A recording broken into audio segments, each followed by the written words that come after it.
Queridos, essa semana nós estamos estudando a porção da semana e o título é Em Minhas Leis, ou outra forma que você pode pensar nela, Conforme os Meus Regulamentos.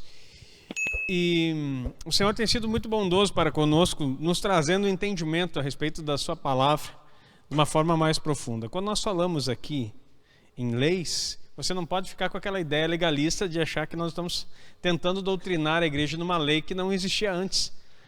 É que na tradução para a língua portuguesa, nos textos bíblicos, nós temos uma perca muito grande no sentido. Porque cada vez que é dito palavra, toda vez que é mencionado palavra na tua tradução, pode saber que está escrito Torá. Essa ideia de Torá foi tirado por causa da educação teológica que tivemos e da fonte que vem isso, né, nesse estudo. Então, cada vez que está escrito palavra, santifica-os na verdade. A tua Torá é a verdade. Mas para nós está escrito a tua palavra. Lá no princípio de João está escrito, no princípio era o verbo. Outra versão vai dizendo, no princípio era a palavra. No original está escrito o quê? No princípio era a Torá. Então, quando nós estamos falando do Torá, nós estamos falando da lei de Deus. E em minhas leis, quando o Senhor está dizendo aqui a respeito das leis, nessa porção, tem um ensino muito poderoso. Eu quero, nessa noite, através dessa palavra, que a igreja seja edificada, diga amém, e conduzida a um lugar de segurança e desfrute. Porque é isso que o Senhor tem para nós. A sua Torá nos leva para um lugar de segurança e desfrute, e não para um lugar de legalismo e medo ou tormento.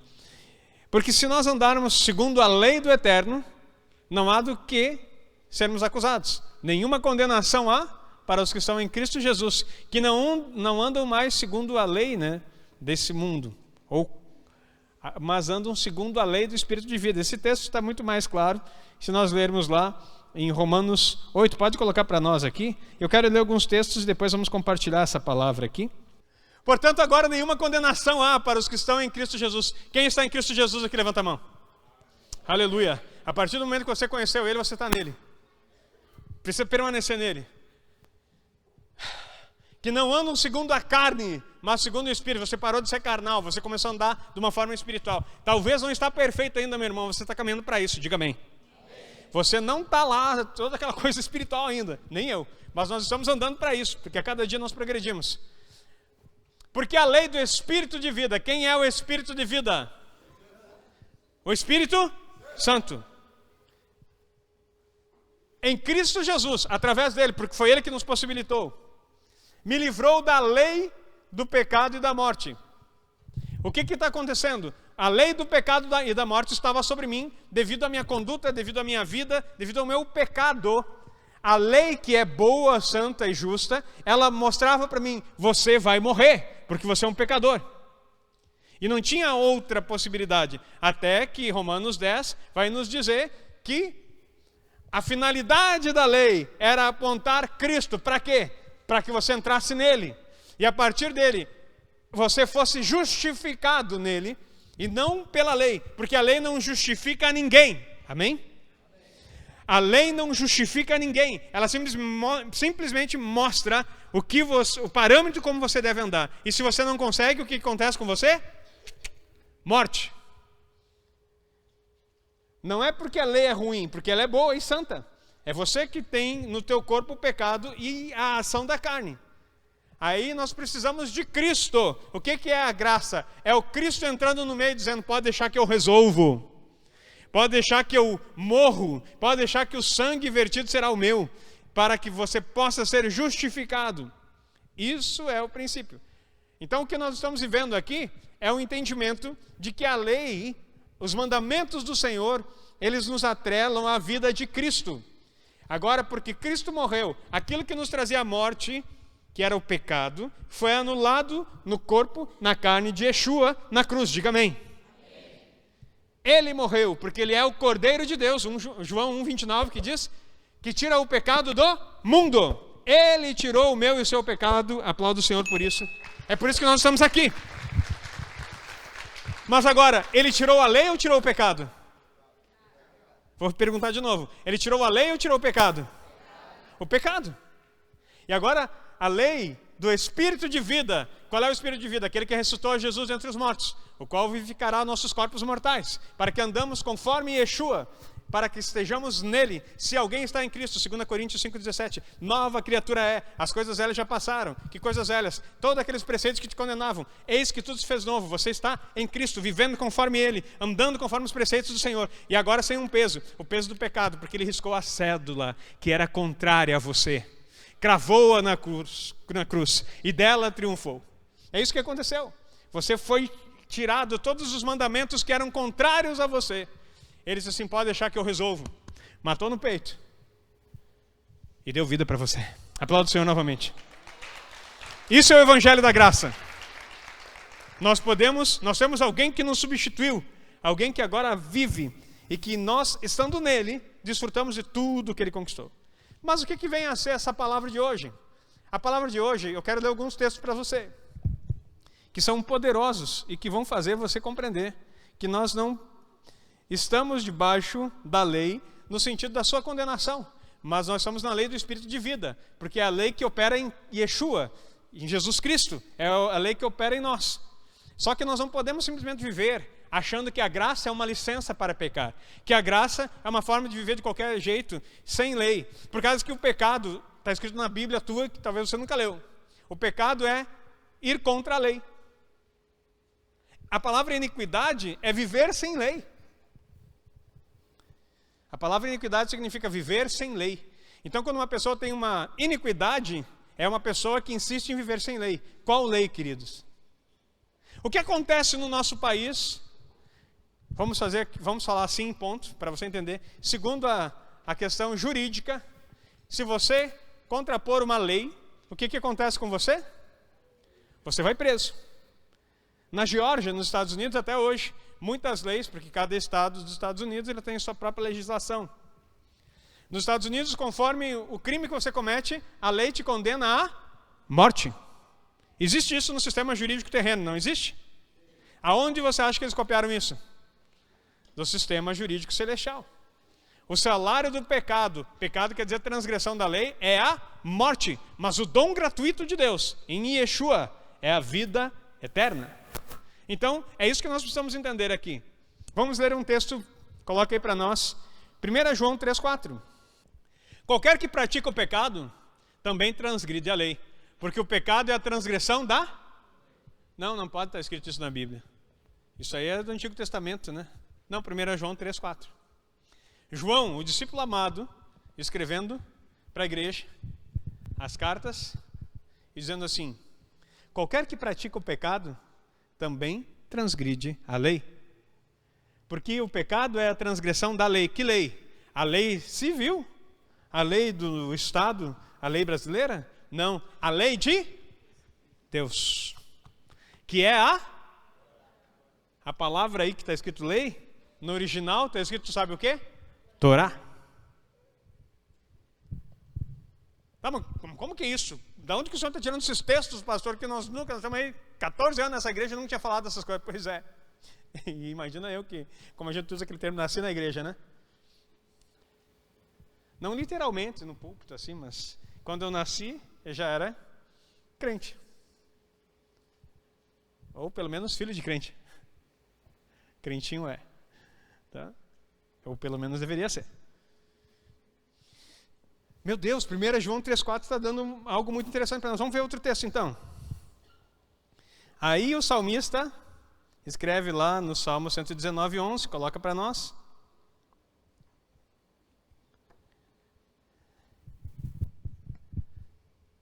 Guardei no coração a tua Torá. Aqui vai dizer, escondi a tua Torá no meu coração, para não pecar contra ti. Qual é o antídoto contra o pecado? Torá no coração.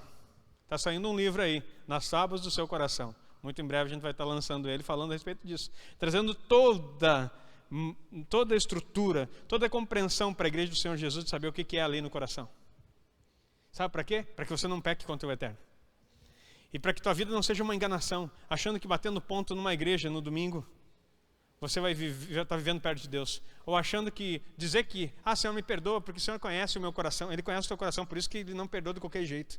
Por isso que precisa se arrepender e confessar. Porque ele sabe que enganoso é o coração do homem. Então, o salmista fala isso. Ele esconde a Torá no coração para não pecar. João 14, 21, se não me falha a memória. Coloca aí. Aquele que tem os meus mandamentos e os guarda, esse é o que me ama. Quem ama Jesus aqui? Agora abaixa a mão bem rapidinho. Eu vou fazer a pergunta e não levanta. Quem guarda os mandamentos do Eterno? Não fala isso. Você não guarda. Porque a gente aprendeu que não se deve nem... O mandamento já passou. Agora o mandamento é Cristo. Não, mas os mandamentos de Jesus não são os mandamentos da Torá. Ele fala mais adiante dizendo assim, no 14 e no 16, dizendo assim: eu nada falo de mim mesmo, mas tudo o que o Pai mandou, eu falo. Quem é o Pai? O Eterno, aquele que escreveu a Torá. Ele não mandou um filho rebelde nem desobediente à paz do Senhor por isso.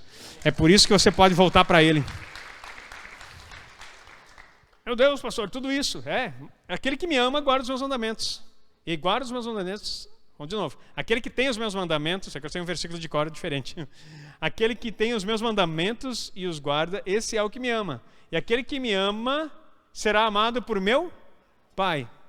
E eu também o amarei e me manifestarei a ele. Sabe o que quer dizer manifestarei a ele? É aparecer, é vir com presença. Você vai aprender na paraxá de hoje o que é isso. Se chama Shekhinah. Muitos falam Shekinah, mas é Shekhinah no hebraico. Que quer dizer presença manifesta. A glória de Deus sobre você. Shekhinah. Então eu vou me manifestar para ele. Eu vou vir com presença e com glória. Aquele que guarda os meus mandamentos e aquele que ama. Ah, mas aí as pessoas dizem assim, hoje eu estava conversando na parte do almoço, e as pessoas dizendo assim, quem fez um encontro com Deus aqui foi poderoso na sua vida? Levanta a mão. Quantos já, não precisa levantar a mão, quantos já pensaram assim, meu Deus, eu tinha que voltar e fazer aquele encontro com Deus de novo. Eu precisava uma renovada nisso, fazer aquele momento, que coisa linda, que saudade do encontro com Deus, meu Deus. Eu também tenho. Você também tem? Diga que sim, eu tenho. Aqueles momentos é tão bom, né? Mas eu estava lembrando de algo. Sabe o que acontece? Deus pega nós em 3 dias. Sabe o que acontece ali? Você começa a cumprir mandamento e você nem percebe. Você se separa da sociedade. Você guarda o Shabat, porque sexta-feira você já está lá. Você não faz negócio, você não atende celular, você não faz nada. Você guarda a tua boca. E não fica falando bobagem. Todas as coisas que a palavra está falando aqui nós temos estudado. Você senta para estudar a Bíblia e você é ministrado o tempo todo sobre a Bíblia. Torá no coração. De repente as coisas começam a acontecer, vem uma presença doida, né? Que já não sabe explicar o que é. Está aqui escrito, ó, eu vou me manifestar. E aí vem a presença de Deus, o Espírito Santo pega a gente, que a gente usa essa expressão. E o que acontece? Você é batizado com o Espírito Santo, você fala em línguas, vira cambalhota para trás e dá um monte de coisa. Meu Deus do céu, que coisa mais linda.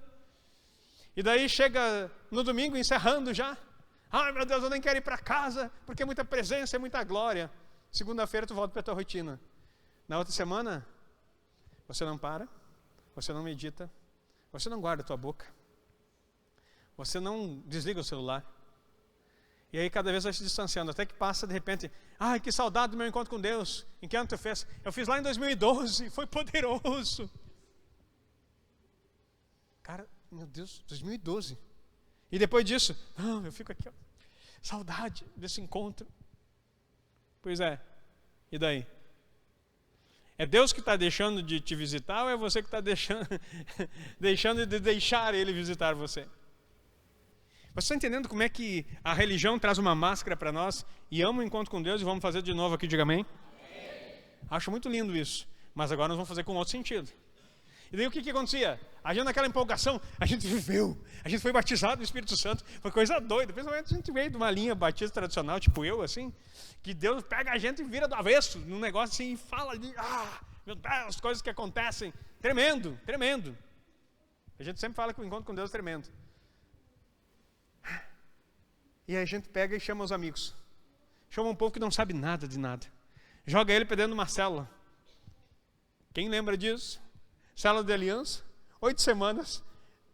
Em 8 semanas tu jogava um monte de Bíblia, nem sei onde é que eu estou. Vai para encontro com Deus. E aí lá na misericórdia, porque ele parava até aquele cara que nem crente era. Vai para o encontro com Deus, Deus pegava ele. Só que o que acontecia? Depois do encontro com Deus, cada um voltava para a sua vida. E aí? Aquele que pecava, não peque mais. Aquele que mentia, não minta mais. Aquele que roubava, não roube mais, a palavra diz. A partir do momento que teve o encontro. Mas a gente não instruía esse pessoal. E o que acontecia? As pessoas voltavam para a mesma rotina, voltavam para as mesmas amizades, voltavam para as mesmas práticas, voltavam para as mesmas coisas. E chegavam em casa, não podiam nem compartilhar o que tinham vivido, porque ninguém entendeu o que eles estavam fazendo. Sabe por que eles tinham tudo em comum e viviam de casa em casa?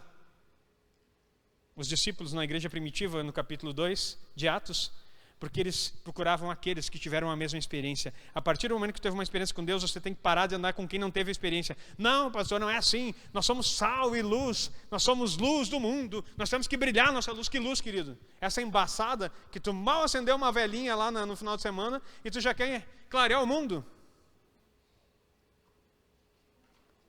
Tu estava na escuridão total. Aí Deus acendeu. E tu acha o farol. Eu sou o farol. E tu volta para o mesmo lugar, sabe o que vai acontecer? Não se esconde uma lamparina acesa debaixo de um cesto, mas coloca no velador, ou melhor dizendo, na menorá. Quem é a menorá? Vamos ver se você tem estudado Bíblia comigo. Yeshua. Mas além de Yeshua, ele passeava no meio de 7 menorás. Quem é a menorá? Fala mais alto, Lucas. A igreja. Eu ouvi daqui, Lucas falando, da igreja. Então, se a pessoa vai para o encontro com Deus, volta só para a célula e não entra no candelabro, o lugar onde ele foi aceso para ficar exposto, ele vai se apagar. Então, olha só as dimensões que nós precisamos aprofundar. Tem mais um versículo aqui ainda. Deus começa a pregar. Deleito-me em fazer a tua vontade, ó meu Deus. Sim, a tua lei está dentro do meu coração. Eita Deus. Quem será que escreveu esse salmo? O mesmo que escondeu a lei no coração. Tenho prazer, deleito-me em fazer a tua vontade. Oh meu Deus, sim, a tua lei está dentro do meu coração. Sabe qual é que é a promessa do Senhor? Eis que farei uma nova aliança com a casa de Israel. Escreverei as minhas leis no seu coração. Sempre foi o desejo dele, escrever as leis no coração. Mais um texto. Salmo 37, 30 e 31. Salmo 37, 30 e 31.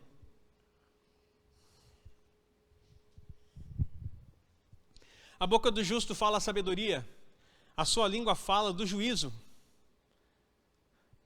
A lei do seu Deus está em seu coração, e os seus passos não resvalarão.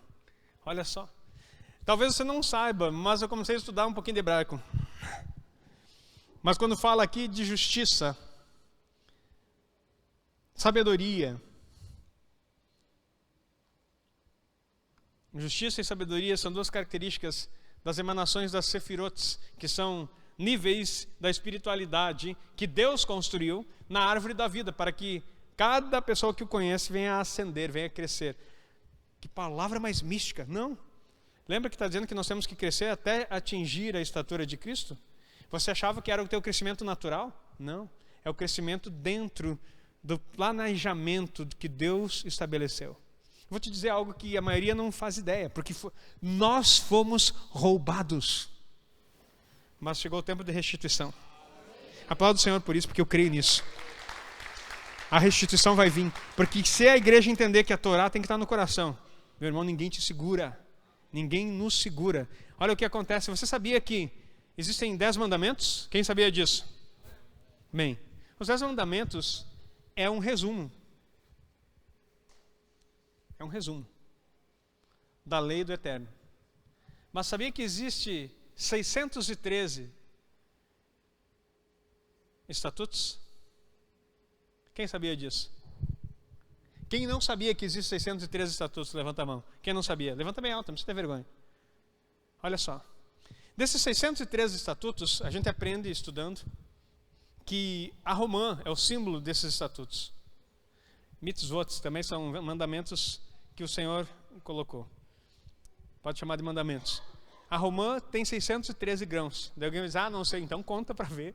Então, diz a palavra que tem. Então o Eterno não mentir, que a romã ela tem 613 grãozinhos dentro. Daí tem a casca, tem aquilo que envolve, tem todo um simbolismo nisso.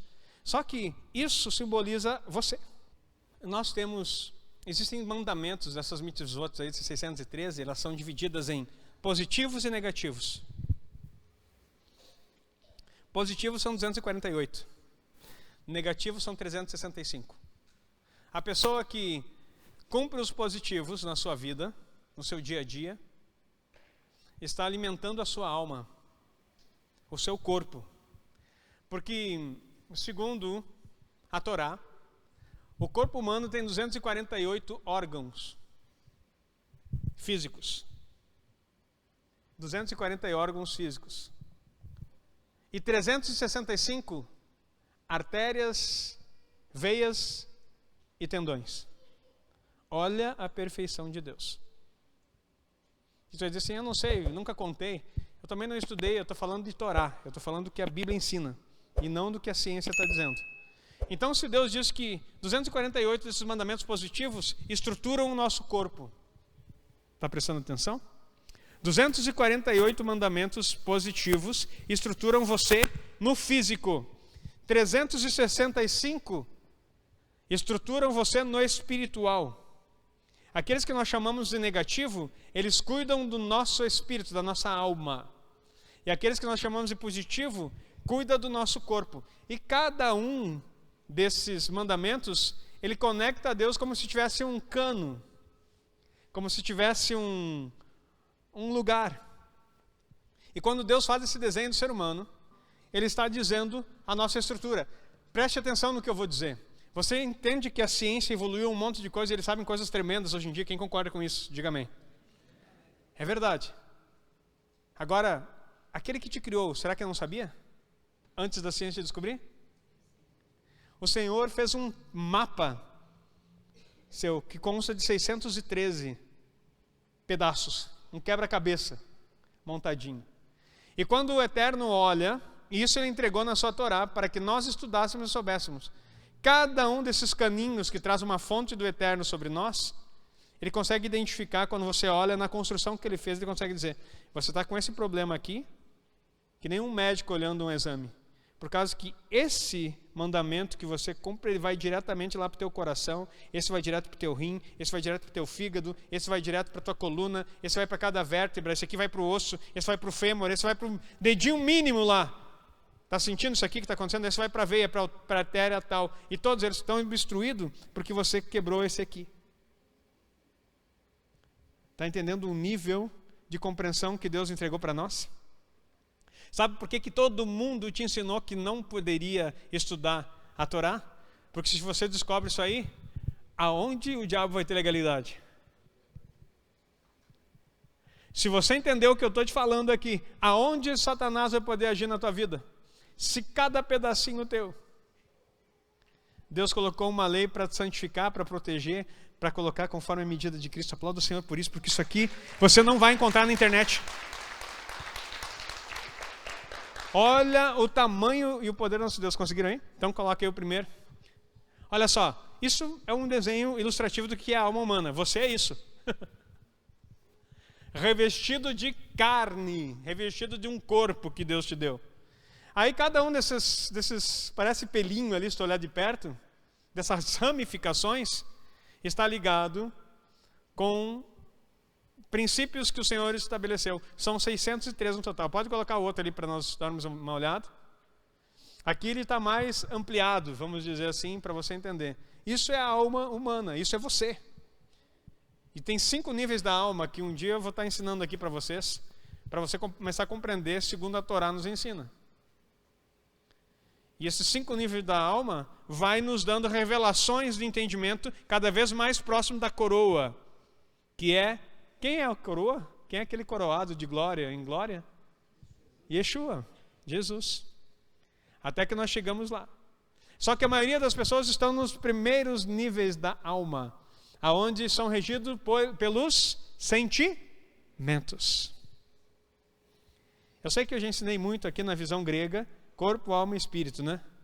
A gente fala que a alma é a sede dos sentimentos, o espírito está mais elevado, mas na verdade esses são os primeiros 3 níveis da alma. A primeira, o nível da alma humana, Neshama, que é a alma mais carnal, animal que existe. Animal no sentido não de que nós somos bichos, animal no sentido de comer, que nem o animal faz. O animal tem a alma pela sobrevivência, o instinto de sobrevivência. É o nível mais raso da alma humana. Eu disse que eu ia ensinar outro dia, já comecei a falar. Paramos aqui, vamos entregar outro dia. E aí depois você vai subindo até que chega no nível mais elevado, aonde é a estatura de Cristo, aonde o Yeshua, nosso Deus quer que nós sejamos como Ele. Olha que coisa maravilhosa. Mas tudo isso tem essas conexões. Coloca aí o próximo. Aí você consegue ver, num sentido, mais essas ramificações que vão ligando a cada parte do corpo. Pode colocar só desenho para ilustrar mesmo, tá? Próximo. Esse aí, também gostei dessa imagem, que vai mostrar, aqui mostra mais o físico. Parece que algo, olha, tem uma luz rachando tudo, né? Ramificando tudo você, que é a luz da palavra de Deus na sua vida. Isso é quando a luz dele entra em você. Vai até na sua mente, no seu coração, na sua pele. É isso que Deus faz com você. É como se fosse uma radiografia aqui do mundo espiritual que você não consegue enxergar. Não é religião. Não é aquela questão, eu estou aqui, bati o ponto, não entendi nada. Não, é algo interior. Do seu interior fluirão rios de água viva. Está falando de coisas espirituais que o Senhor vai fazer. Pode colocar o próximo desenho aí. Esse aqui eu também achei interessante. Quando a Torá vem para o teu coração, gostei dessa imagem ali do coração. É algo que ele vai fazer acontecer algo tremendo em você. Então é isso que nós temos que entender. No mundo espiritual, você não consegue ver isso aqui. Isso aqui são apenas desenhos para ilustrar o que Deus está fazendo. E o próximo desenho aqui, que acho que é de umas letras, né, hebraicas. Isso é a Keter, lá em cima é a coroa. O que essas letrinhas parecem? Parece um homem, não parece? Cabeça, ali os membros, o corpo e as pernas. Sabe o que é isso aí? Isso é o tetragrama. Yod Vav He Vav, que é o nome de Deus. Então, o ser humano, ele é feito com as letras do próprio Deus. Isso vai dizer assim, isso é só uma montagem. Não, isso aqui é estudo profundo da Torá, onde cada parte do nome de Deus está associado com quem você é. Então, se você é estruturado pelo nome do Eterno, será que os 613 mandamentos não está conectado com tudo que você é? Está. Isso aqui daria Malhut, que é a parte terrena, que é onde nossos pés colocam, e Keter é o lugar mais alto. Por isso que Yeshua diz que ele é o cabeça da igreja, do corpo dele. Entendendo os desenhinhos aqui, já fica legal. Hokmah, Binah. Então nós vamos aprendendo sobre isso. Sem pressa. Então, peraí, pastor, mas não era mais simples a gente ler a Bíblia? Lê aí, canta uns corinhos e manda nós para casa. O problema é que eu estou cansado de ver uma igreja patinando na mesma coisa. Crendice sobre crendice. Mudando, conforme a moda de um pastor que lança, e ninguém volta para a Bíblia. Quando nós entrarmos na palavra, na sua profundidade, algo vai acontecer. Porque a tua palavra é a verdade. E ela vai santificar você, tua casa, tua geração, tua descendência. E você vai ser protegido das coisas do maligno. Eu creio nisso. E eu vou ver isso nessa terra. Em nome de Jesus. Vamos lá então. Levítico 26, a partir do verso 3. Se andares nos meus estatutos e guardardes os meus mandamentos e os cumprirdes, pode colocar o próximo. Então eu vos darei as chuvas a seu tempo, e a terra dará a sua colheita, e a árvore do campo dará o seu fruto. E a debulha se vos chegará a vindima, e a vindima se chegará à sementeira, e comereis o vosso pão a fartar, e habitareis seguros na vossa terra. Segura aí, talvez você não entenda isso. A debulha chegará à vindima. A primeira debulha que tu fez, a primeira colheita que tu fez, vai durar todo o tempo, até que quando você começar a vindima, ainda vai ter coisa para comer. Aí depois você vai entrar na vindima, na parte das uvas, e ainda vai ter mais coisas. O que Deus está falando aqui? Ó, se você guardar os meus preceitos, a maior bênção que o Eterno tem é na terra. A maior bênção que Ele tem é na terra, porque é da terra que provém as coisas. Hoje se fala muito, volte a comer as coisas da terra, porque tudo que é industrializado foi uma ideia de solução, de coisas que iam melhorar a saúde, a vida, o tempo das pessoas, mas não aconteceu. Agora está todo mundo voltar, é o orgânico, compra coisa lá, as coisas sem conservantes, que antes era tudo conservado para durar mais. Então todo mundo viu que não deu certo, que foi estragando uma geração toda. E agora estão voltando para isso. Sempre foi a ideia do Eterno que a terra nos provesse com tudo que nós precisamos. Então quando Deus fala a respeito disso, Ele está dizendo assim, ó, vocês vão ter a primeira promessa que Ele tem, anota aí então, é a bênção da chuva. E essa bênção da chuva, queridos, ela está falando a respeito de uma bênção no tempo certo. Quem trabalha com agricultura sabe, se a chuva não vem no tempo certo, dá um problema. Pode estragar uma colheita se chover perto desse tempo. Pode estragar se não chover também. Então Deus está dizendo assim, ó, quem guardar os meus mandamentos, eu darei a chuva no tempo certo. E com todo respeito, queridos, eu sei que Dubai faz chover. O pessoal lá em Dubai controla a chuva. Mas não é a chuva do Eterno. Quem rege os tempos e as estações é o nosso Deus. E quando Ele faz, a bênção dele se manifesta. Agora quem cumpre as coisas que Ele está dizendo assim, você vai receber disso. E olha o que a chuva traz. A chuva faz com que o ar e a água que você bebe fiquem puros. Como resultado, você ficará saudável. Outra coisa, a quantidade certa de chuva cairá na estação em que ela é necessária para que o grão cresça. Portanto, sua colheita será abundante. Porque a chuva no tempo certo traz colheita abundante. A primeira bênção que Ele diz para quem vai. A chuva não cairá em épocas inconvenientes, quando você estiver fora de casa, e não te incomodará. Até isso tem promessa. Isso é Midrash, para quem não sabe. É a explicação da Torá. Então o que vai acontecer? Diz que Deus, para aquele que guarda o Shabat, enquanto você estiver reunido com a tua família na mesa do Shabat, vai começar a chover. Enquanto você dorme, Ele vai dar a chuva necessária para quando você acordar, não ter mais chuva para te incomodar. Porque todo mundo sabe que a chuva traz um transtorno na tua rotina, principalmente num tempo que não tinha carro, não tinha transporte, não tinha guarda-chuva.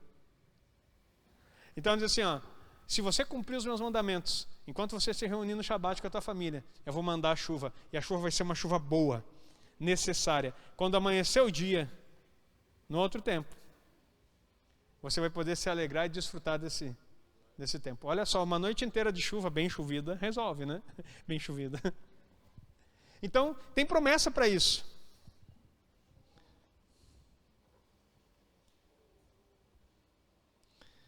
Então, a segunda bênção que ele fala aqui, vamos ver aqui.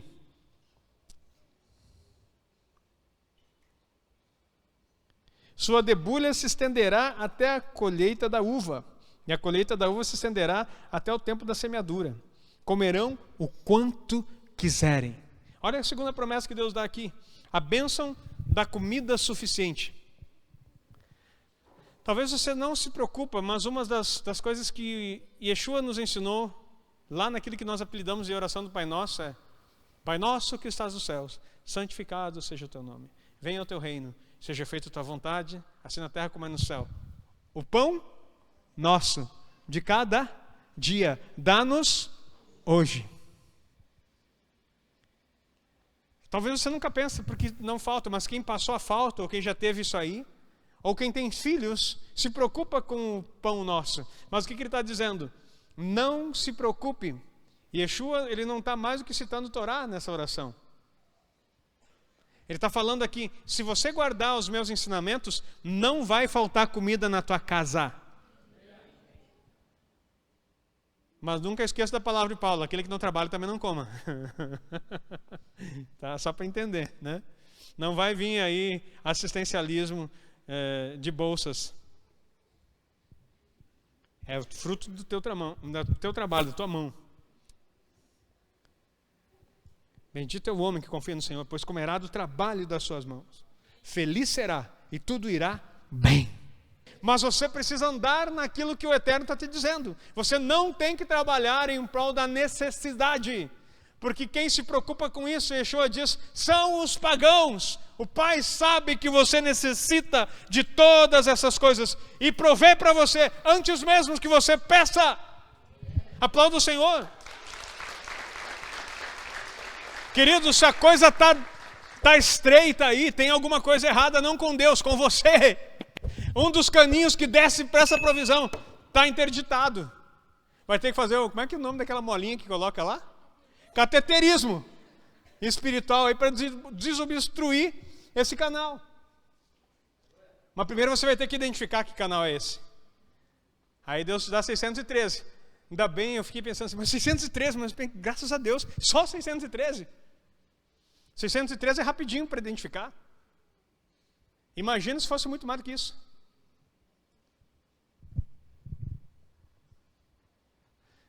Se tu identificar um por dia, você não leva 2 anos. E se você começar a estudar a Torá e identificar 10 por dia? Olha que rapidão. Deus tem um tempo, Ele está remindo o tempo sobre a tua vida, diga amém. Ele vai te dar sabedoria, não a sabedoria do Agnaldo, não a sabedoria humana, mas a sabedoria que desce do Eterno, para mostrar, está aqui os lugares interditados na sua vida. Você crê nisso? Então aplauda o Senhor. Então você vai comer. Mas lembra de uma coisa, isso não é palavra para glutão. Fala que o Senhor vai controlar até o teu apetite. A gente fala muito sobre o adultério, fala muito sobre pecado da Lashon Hará, que é a palavra da fofoca, da boca maldizente, mas a gente esquece de falar com a igreja sobre o pecado da glutonaria. Coma o suficiente. E quem cumpre, agora vamos dizer assim, como é que a gente faz uma dieta? Cumpra a Torá. Porque diz que o Senhor vai regular o teu apetite. Sabia que tem um canalzinho que dá direto lá no teu estômago? Para regular os teus apetites? Eu só não sabia. Então, em vez de ficar gastando com nutricionista, estuda a Torá. Nenhum problema, quem é nutricionista, Deus abençoe, me ajuda muito. Também pesquiso, porque às vezes a gente precisa saber dos nutrientes que estão ali. Mas a gente tem que saber o caminho espiritual, do que está fazendo você comer mais do que devia comer. E o interessante é que até isso o Senhor regula. Você vai ter, então, um apetite e a comida será suficiente. Meu Deus. Olha só outra coisa. Ele vai trazer a bênção da paz sobre tua casa. Terceiro aspecto. Olha o que ele diz aqui. Darei a Shalom à terra. Vocês se deitarão para dormir sem medo de ninguém. Vou falar de novo. Darei a minha Shalom sobre a terra. Você se deitará sem medo de... Sabe por quê? Porque Deus quer prosperar a tua vida, diga amém. Não do jeito que o coach ensina, não do jeito que a inteligência financeira ensina, mas do jeito que a Torá fala. Quando você começar a ter tanta comida nessas colheitas, nessa abundância, sabe o que vai acontecer? Vai sobrar. Você sabia que a árvore dá o seu fruto daquilo que sobra e não daquilo que é essencial? Por que ela demora 3 anos para frutificar? Porque primeiro ela tem que se abastecer na sua robustez, firmar suas raízes, organizar o seu caule, os seus ramos, os seus galhos. Quando ela estiver pronta, forte, que não precisa de mais nada, aí ela começa a frutificar. Leva mais ou menos 3 anos. 3 ciclos de Torá, para que você possa se fortalecer. Algumas pessoas não conseguem entender o apóstolo Paulo. Era rabino dos rabinos, doutores dos doutores. Depois que ele encontra Yeshua, cai as escamas dos olhos dele, lembra? Ele começa a ler a Torá e começa a ver Yeshua, o Mashiach prometido, Jesus, o Messias prometido. Aí o que ele faz? Ele vai para a Arábia e fica 14 anos. Um ciclo completo de Torá é 7 anos. Ele fez um ciclo, desde assim, não aprendi. Não é possível. Daí eu vou estudar mais um ciclo, 14 anos. É só o evangélico que converteu ontem e amanhã está querendo ensinar. ensina nada, porque não viveu nada. Há um tempo necessário para que você possa receber, viver, produzir, experimentar, provar e ver de que o Senhor é bom.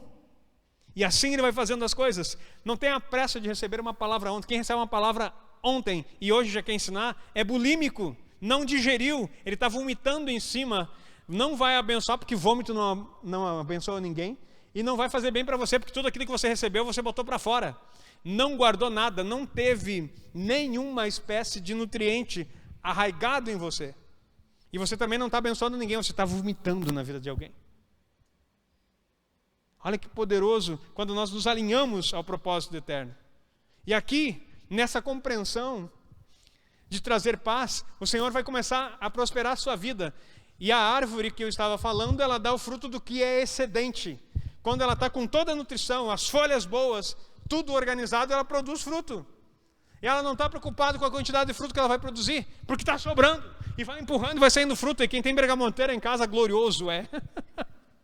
Eita, aquelas pocã, né? Vai indo, você consegue comer todas elas que dá no pé? É claro que não. Cai um monte, apodrece, vira semente. E às vezes está nascendo até as mudinhas de novo, mais uma arvorezinha. Porque você não vence. Você não vence. E olha só, já viu alguma bergamoteira comendo sua própria fruta? Quem frutifica nunca frutifica para si mesmo, frutifica para os outros. O cúmulo do egoísmo e da falta do entendimento da prosperidade do eterno é você achar que você está frutificando para ti mesmo. Sabe o que Jesus fala? Ele conta a parábola de um homem que construiu celeiros, quebrou tudo que tinha, dizia, construir celeiros novos, e encheu os celeiros e abundou, cada vez mais cresceu, mas não teve um entendimento de que a Torá, ninguém prospera sozinho, o teu excedente é para abençoar outros. Diga amém, aplauda o Senhor. Se você não abençoa outros, você retém aquilo que deveria dar, acabará na pobreza, diz a Torá, não eu. Aquele que retém o que deveria dar, acabará na pobreza. Uma árvore que não frutifica, o que você faz com ela? Você comprou uma árvore, vamos voltar para a bergamoteira, uma pocã lá, né? Coisa mais linda, aquelas frutas assim. Oh, só Jesus. Deu bem feliz, né? Quando o nutricionista disse assim, eu gosto de comer, eu quero comer só bergamota de lanche. O Aguinaldo comia 6, 7, 8, 10, 10, assim, não, tu pode comer tudo. Eu assim, eita glória. Daí assim, come uma. Como assim? Uma? Se for da grande, uma só tu pode comer. Agora, se for médio, pode comer 2. Pequenininha pode comer 3. Acho que é assim, largado, né? Ainda bem que eu estou estudando Torá para controlar os apetites. Porque só pela graça. Mas voltando aqui, só um testemunho particular, pessoal, para edificar a sua vida. Olha, ninguém pode comer do fruto que produz. O fruto não é para você, é teu excedente. Você só vai ser um abençoador quando tiver suprido em todas as coisas. O que é prosperidade? É Deus fazendo tanto para você, que você não vai ter nem onde guardar. Então você vai se obrigar a dar por alguém, ou deixar apodrecer na tua casa. Aquilo que tu deixa apodrecer na tua casa traz maldição para você, porque mostra que você é egoísta.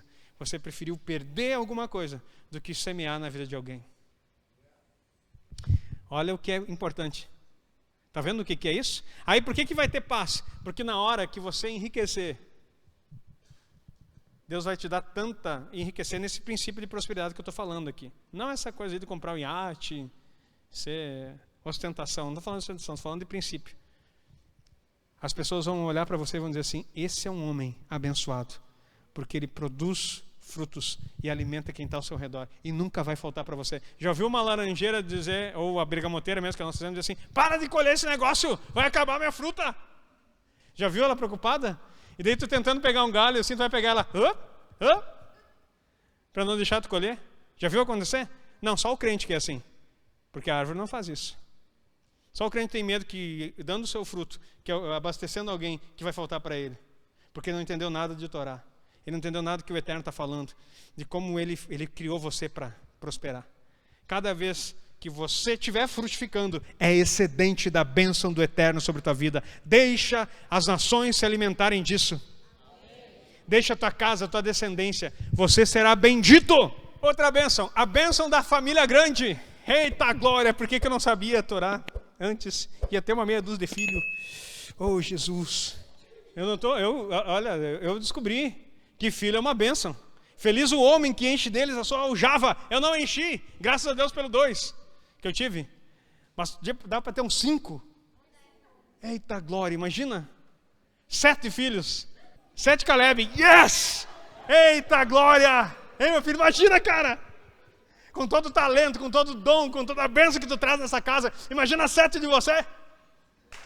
Aplauda o Senhor por isso. Nem Moisés teve 7.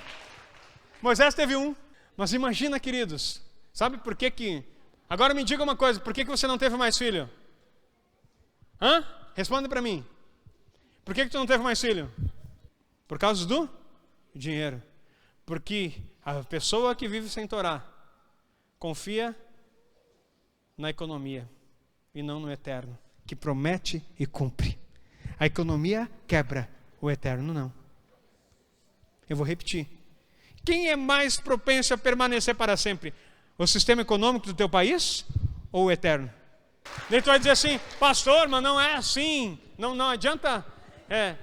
Que loucura é essa que o senhor está pregando? Deixa eu te falar uma loucura. Existem alguns países, que eu não vou dizer que país que é, de uma outra religião, que eu também não vou dizer qual que é, que eles têm lá pelo menos 5 filhos. E eles estão enchendo a terra. E não estão falando de Torá. E estão dominando todos os países. Porque o princípio é bíblico. Feliz o homem que enche deles a sua aljava, Salmo 128. Não será envergonhado quando enfrentar os inimigos à porta. Por que eles têm um monte de filho? Porque na hora que for enfrentar o inimigo, só um pouquinho, deixa eu chamar aqui. Chama e vem. Como é que é? Com quem está mexendo mesmo? Vem 14 assim. O que você estava dizendo mesmo, cidadão? E não pense que os 14 vêm assim com flores. Vem com arma até os dentes. Com quem tu vai mexer? Esse é o princípio da Torá. Segurança, governo. Mas nós somos roubados por quê? Porque nós ficamos preocupados como é que a gente vai dar comida para tanta boca desse jeito. Aí o Eterno diz assim, acha franguinho, né? Na panela. A bênção das famílias grandes. O temor das pessoas é não confiar que Deus tem provisão para fazer a tua família crescer. Porque você não guarda o princípio. Por medo. Por medo. Agora sim, quem não tem Torá, não adianta fazer filho também, porque daí você vai colocar a pessoa para sofrer nesse mundo. E aí vem a sociedade que nós conhecemos. Aquele que não tem Torá, enche a terra de pessoa com trauma, de pessoa com problema, de pessoa desassistida, orfandade e um monte de coisa que você está vendo por aí. Também não adianta encher a terra de pessoas sem Torá no coração. Se é para viver sem Torá, tá bom. Era melhor nem ter. Porque só vai trazer problema para uma sociedade. Agora, se você entende o princípio, a família vai ser grande. Diga amém por isso. Aí ele diz assim, mas eu já, no meu caso, não posso mais ter filho, então eu vou te dizer, faça crescer a tua família. E Deus tem ampliado a nossa família, aplauda o Senhor por isso. Aplauda forte. Nós vamos ter famílias grandes. Você não teve filho, então te prepara. Teve 1, 2, teve 1 só? Te prepara que Deus vai começar a ampliar você. E vai te dar filhos espirituais. Ele vai te dar. Quem quer isso? Levanta a mão. Que eu estou profetizando na tua vida. Ele vai te dar filhos espirituais. Pessoas que você não imagina virão para você. É só pisar o pé fora desse país. Deus vai começar a mandar gente aqui dentro. Vão começar a procurar você. Ei, eu quero saber o que está acontecendo. Eu piso fora do país. E as pessoas vão começar a procurar você e dizer o que está acontecendo na sua vida. O que está acontecendo na tua igreja. O que está acontecendo nessa cidade. Eu quero beber daquilo que você carrega. Aplauda o Senhor por isso se você crê. Olha só, a quinta bênção prometida aqui. Eu não vou falar das maldições hoje, porque tem as maldições. Só dá uma lidinha depois, porque o contrário é bem violento. O contrário é bem violento. Hoje eu vou te ensinar como é que... Vou falar coisa boa. Tá? Para você procurar o bom, porque ninguém tem que buscar Deus pelo mal. Tem que buscar por aquilo que é a bênção que Ele tem para você. Agora, se você não obedecer, é melhor tu ler os próximos versículos. Leia mesmo. A quinta bênção é a bênção da Shekhinah. A presença. se você cumprir os meus mandamentos, a minha presença vai vir sobre você. E ele vai dizer, é aquilo que nós lemos em João 14, 21, que a presença de Deus, queridos, a presença de Deus não é pelo quanto nós oramos juntos aqui na igreja. A presença de Deus é o quanto você cumpre de Bíblia na sua vida. Queridos, Deus está fazendo algo extraordinário, e a bênção que vem na cabeça do sacerdote desce pela barba e toca até a orla das suas vestes. Sabe quem é a orla? É o corpo de Cristo. É você que está aí que vai receber tudo que Deus tem para você. Você está entendendo a plano do Senhor? É você que vai receber. O mundo espiritual, o tempo todo, ele vai tentar te amedrontar. Mas o Senhor vai dizer assim, eu vou ter a bênção da paz para você. E vai ter a bênção, a quinta e a última que eu estou finalizando. A minha presença vai ser com você. Isso que ele prometeu. Eis que estou convosco todos os dias, até a consumação dos séculos. O manto apostólico não é um convite para ser chique. Não é um convite para ser especial. Não é um convite para estar acima dos outros. O apostólico é o alicerce, aonde Deus constrói as coisas. Apostólico é um convite. Como disse Paulo, por ti somos entregues à morte todos os dias. Somos como ovelhas para o matador. É bonito carregar um título. É bonito dizer sou pastor, sou profeta, sou isso. Mas só quem vive, e a família da gente conhece, os ataques e os levantes. Mas uma coisa eu sei, sofre, pois, as aflições, comigo as aflições, Paulo falando a Timóteo, como um bom soldado de Cristo.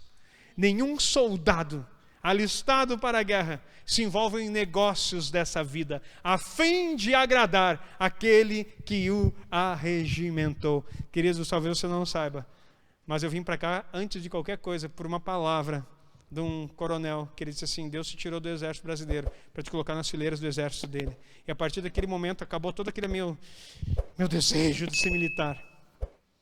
E eu entendi em qual local que o Senhor estava me colocando. E para quem não sabe, apostólico é um general de guerra que entra num território para conquistar. E depois os quatro, fica de pé, eu quero orar com você. Pai, em nome de Jesus, põe a mão na tua cabeça, querido. Eu quero que essa palavra, Pai, esteja na nossa mente e no nosso coração.